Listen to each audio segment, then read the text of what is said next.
Unfortunately, it was deemed in Saturday's best interest to have that eye removed entirely.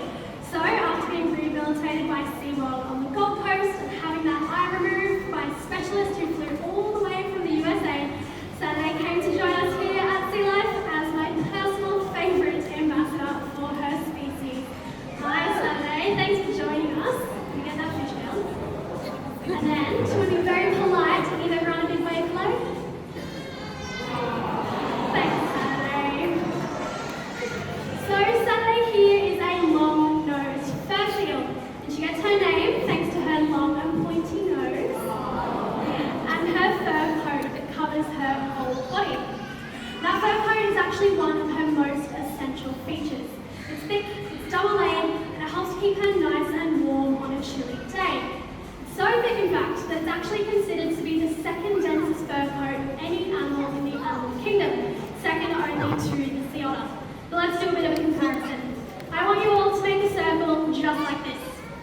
Now pop it on your own head. In that space, you've got about 700 hairs. Good.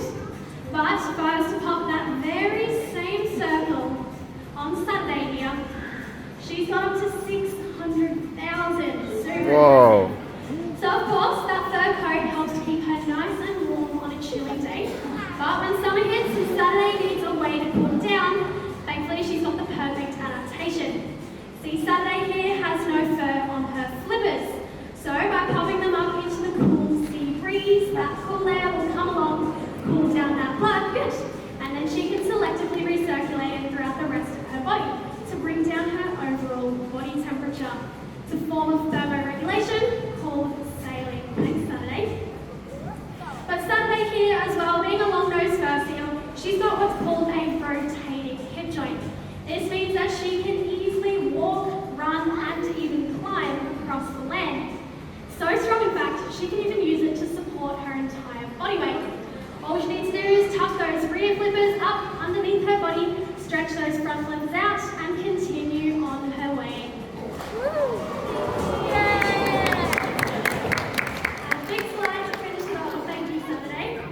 And that's why it's so important that we make sure if you come across a seal out there in the wild, that you give them plenty of space. Because these guys can actually outrun you or I over a distance of about 50 metres.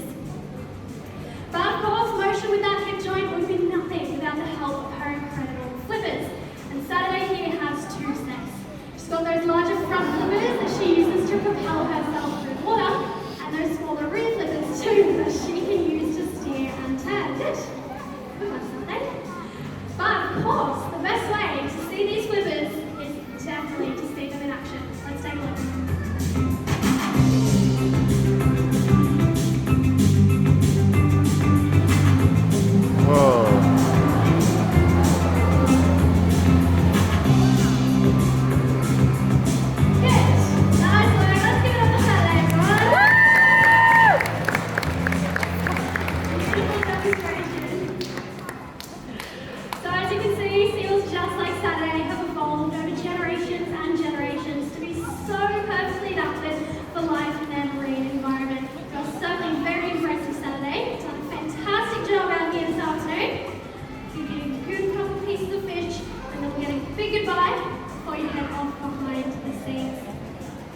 You might have noticed that I'm using a whole range of unique signals, or what we call cues, to communicate a whole range of different things.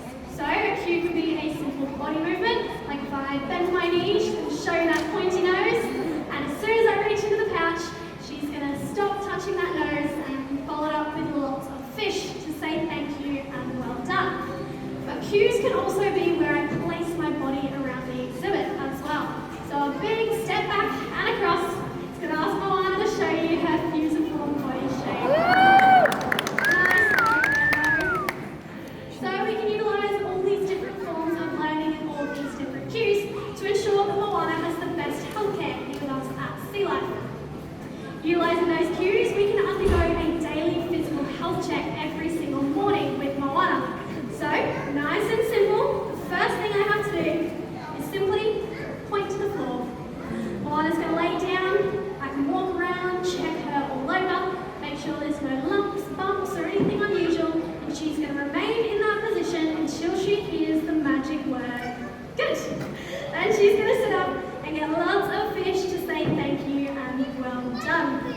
It's also really important to check her underside as well, so by asking Moana to roll over, I can check that belly, and it's also a really great position for us to undergo any voluntary x-rays, ultrasounds, or even a blood draw from the webbing in her rear flippers. Good.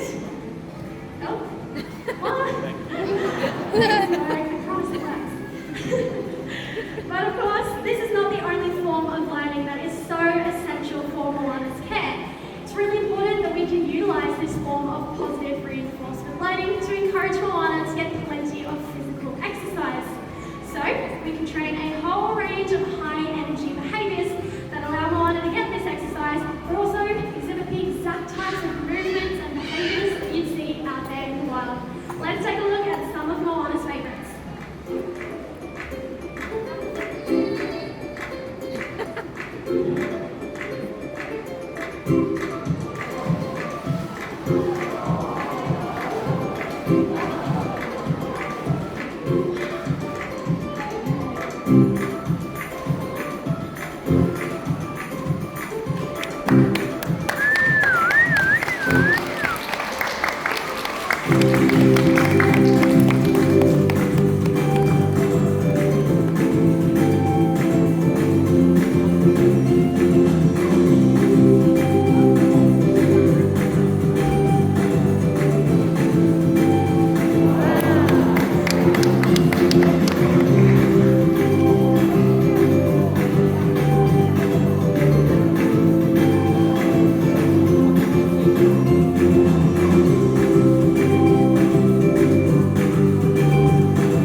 What do you think Moana loves most in the world? Fish! You're absolutely right. Lots and lots of fish.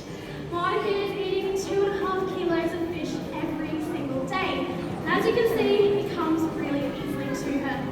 Unfortunately though, the same can't be said for her friends out there in the wild, who are facing an ever-increasing number of population declines in their fish species, meaning they're not able to find their natural food source as easily out there in the wild.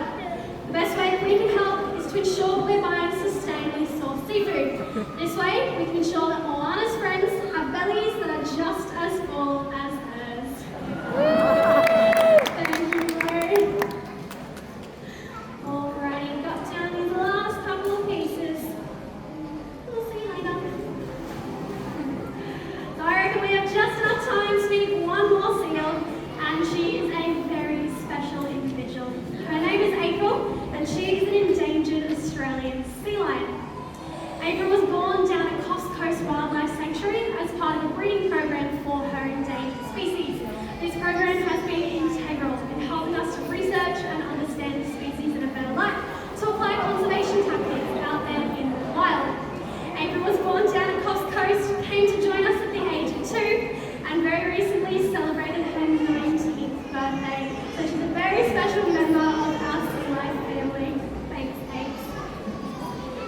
an endangered seal and such an important species ambassador, April helps us to raise awareness every single day for some of the threats that these guys face out there in the wild. And of course, they most definitely have their natural threats, which include sharks and orcas.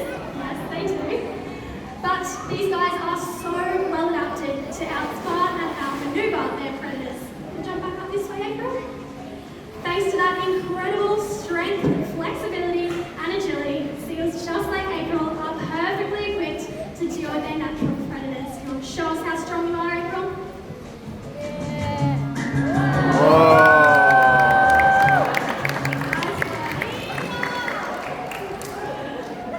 Plus, these sharks and orcas, they're what's known as a keystone species. That means they are essential in upholding the ecosystems that they're a part of.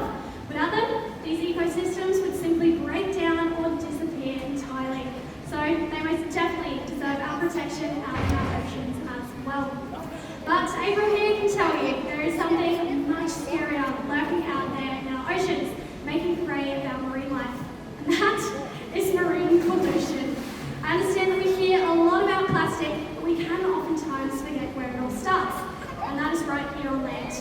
Every single time that it rains and storms, that rubbish washes down through our stormwater drains and simply ends up out there in our oceans, wreaking havoc on animals just like April in their natural environments. Luckily though, there's a really easy way that we can help, and all we have to do is follow April's example.